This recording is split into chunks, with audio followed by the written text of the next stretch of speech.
Begins in the bleak confines of Arkham State Hospital, where Arthur Fleck, known worldwide as the Joker, languishes in isolation.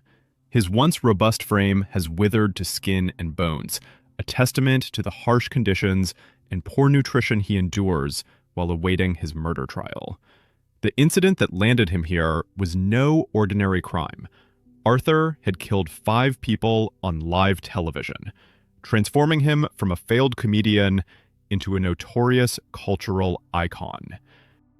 The daily routine includes mandatory sedatives designed to keep the inmates docile and prevent disturbances. When Arthur is summoned to meet his attorney, he must first endure the dehumanizing process of being cleaned up for appearances. A cruel irony, given how he's been treated like subhuman his entire life. As he's escorted through the rain-soaked corridors to the prison hospital, the sound of music therapy drifts from a nearby room. It's during this walk that Arthur first locks eyes with a mysterious woman who greets him with a finger gun gesture.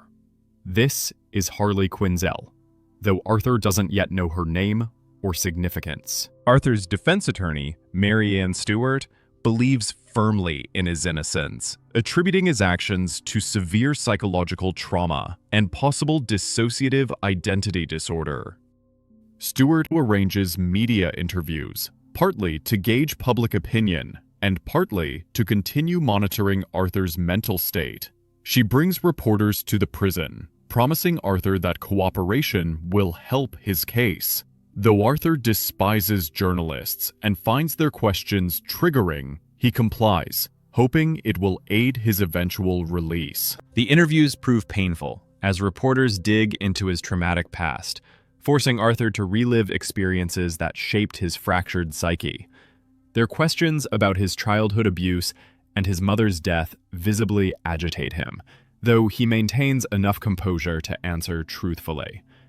Following one particularly difficult interview, Arthur is taken to the prison's music therapy program, a decision made partly for genuine therapeutic reasons and partly because Jackie enjoys watching Arthur's awkward attempts at performance.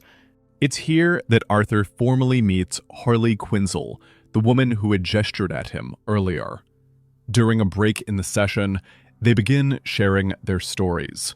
Harley claims her background mirrors Arthur's trauma, an abusive father and a mother who thought she was mentally ill. According to her account, this toxic family dynamic drove her to kill both parents by setting fire to their apartment building. Arthur responds to her confession with characteristic laughter, not from cruelty, but as an involuntary response to stress and emotional intensity. Harley reciprocates by asking about his crimes, though Arthur's case is already public knowledge. Their shared trauma and mutual understanding create an immediate bond.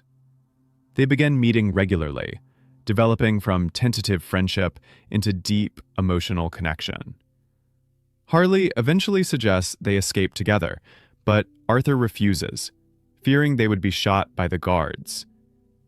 This rejection hurts Harley, who has already begun planning their life together outside the prison walls. During one of their meetings in the prison theater, Harley's frustration boils over. She secretly sets fire to the back of the theater, causing panic among the other inmates and staff. As everyone else flees the spreading flames, Arthur and Harley remain behind, using this dramatic moment to confess their love for each other. They eventually run to the prison yard, making a show of attempting to escape before being captured by the guards. Rather than showing fear or remorse, both Arthur and Harley laugh maniacally as they're dragged away, finding joy even in their punishment. Back in his cell, Arthur receives an unexpected visit when Harley manages to gain access with the help of a sympathetic guard. She brings makeup and transforms Arthur back into his Joker persona, allowing him to embrace the identity that made him famous. They spend intimate moments together, with Harley expressing her desire to see him as the Joker she fell in love with. Meanwhile, Stewart continues her media strategy by arranging another interview with what she calls the best reporter available. Her goal is to further document Arthur's mental state while potentially garnering public sympathy. However, Arthur has grown increasingly resistant to discussing his traumatic past, finding these conversations emotionally destabilizing. The reporter proves particularly aggressive, repeatedly pressing Arthur about his history of violence, including the murder of his own mother. This line of questioning pushes Arthur past his breaking point, transforming him from a quiet, compliant prisoner into an agitated, angry individual. During this interview, Harley's sentence is completed and she's released from the facility. She watches Arthur's breakdown on television from the outside, seeing firsthand how the media attention affects the man she loves. Arthur's trial date finally arrives, marking a pivotal moment not just for him personally, but for the broader cultural movement that is formed around his case. Thousands of supporters line the streets leading to the courthouse. Among this crowd of supporters, Arthur spots Harley, and the reunion brings him visible joy, despite the gravity of his circumstances. The trial opens with prosecutor Harvey Dent presenting the state's case. He argues that regardless of Arthur's mental state or personal history, he committed premeditated murder and must be held accountable. Dent emphasizes that 5 people are dead and their killer must face justice. Stewart counters by painting Arthur as a victim himself, a man who spent his life isolated and tormented, possessing the mental capacity of a child. She argues that Arthur never initiated conflict with his victims. Rather, they attacked and humiliated him, forcing him to defend himself. According to her defense, the Joker persona represents a psychological defense mechanism triggered by extreme trauma, not a calculated killer. The prosecution maintains that mental illness doesn't excuse murder, and regardless of Arthur's motivations, he poses a danger to society and must be imprisoned or executed. After hearing opening arguments, the judge calls for a recess to allow both sides to prepare their cases more thoroughly. Outside the courthouse, Harley confronts Stewart, criticizing her defense strategy. Harley argues that calling Arthur disabled undermines his strength and the Joker persona she admires. She believes Stewart's approach will lead to Arthur's conviction and demands a more aggressive defense. Back in prison, Stewart visits Arthur with disturbing news about Harley. Through investigation, she's discovered that Harley has been lying about fundamental aspects of her identity. Her parents aren't dead, as she claimed. Her father is a successful doctor, and both parents are very much alive. Furthermore, Harley was never actually sentenced to prison. She bribed her way into the facility, specifically to meet Arthur. When confronted with this information during Harley's next visit, she admits to the deception. She explains that she fell in love with Arthur after watching his television film, repeatedly, over 20 times by her count. Her obsession with the Joker persona drove her to extraordinary lengths to meet him, including fabricating her entire backstory and arranging false imprisonment. Despite learning of her lies, Arthur accepts Harley's explanation when she claims her deception stemmed from love. She also reveals that she's pregnant from their physical encounter in his cell, news that moves Arthur to tears and strengthens his commitment to her. The trial resumes with crucial testimony from Sophie Dumont, Arthur's former neighbor. Sophie had known Arthur and his mother for years, due to their proximity in the same apartment building. Her testimony proves devastating, as she recounts witnessing Arthur's abuse at the hands of his mother's boyfriend when he was just 7 years old. Sophie describes the severe physical violence Arthur endured as a child, trauma that clearly shaped his psychological development. She also recalls seeing Arthur attack his own mother while dressed in his Joker costume, leading her to conclude that Arthur and the Joker are separate entities, one a victim, the other a product of societal cruelty. This testimony triggers powerful memories for Arthur, causing him to recall his mother's words about being born to bring happiness to the world. In a moment of sudden inspiration and defiance, he stands up in the crowded courtroom and announces his intention to represent himself, dismissing Stewart as his attorney. This dramatic declaration thrills Harley, who sees it as the Joker finally asserting his true strength and independence. When the trial reconvenes, Arthur appears in full Joker regalia, complete makeup, colorful suit, and the confident demeanor of his alter ego. The prosecution brings forward Gary Puddles, Arthur's former co-worker who witnessed the murders firsthand. Gary's testimony is particularly damaging because he knew Arthur personally and can speak to his transformation into the Joker.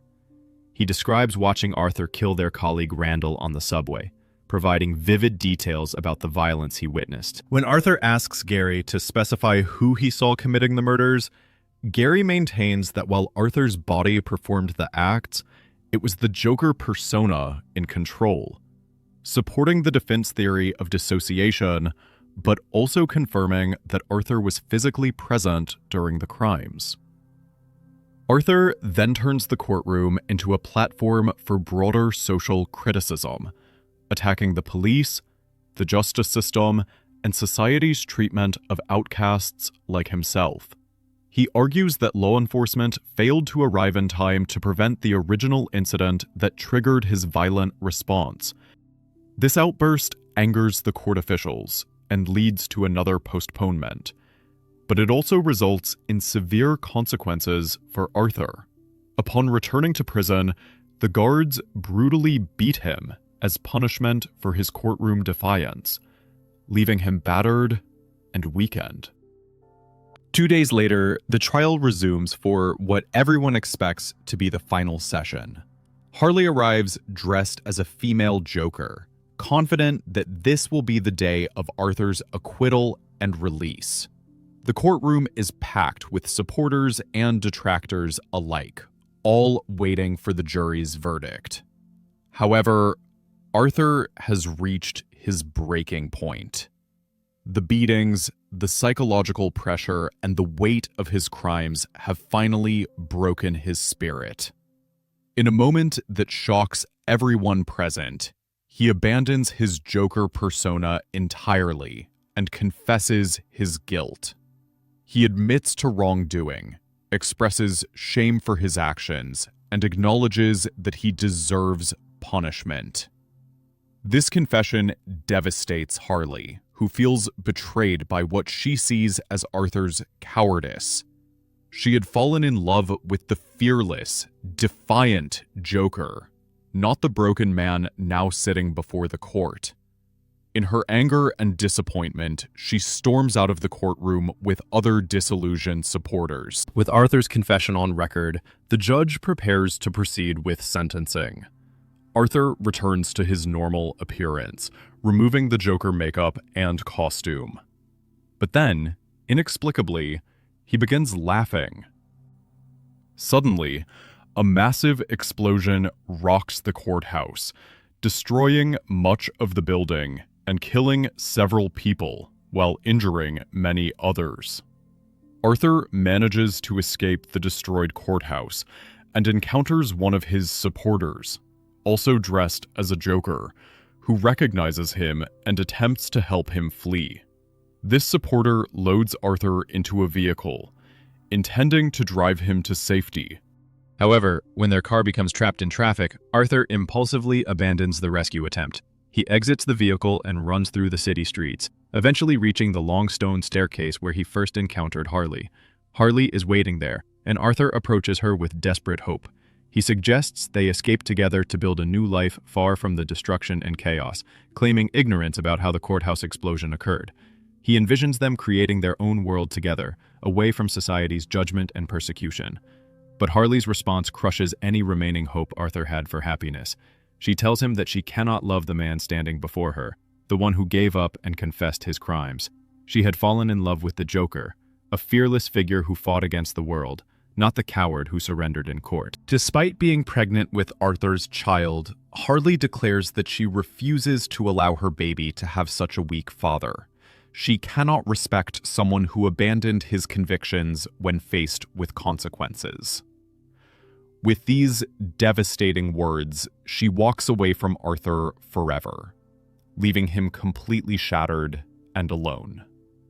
Police arrive shortly after Harley's departure and recapture the broken Arthur.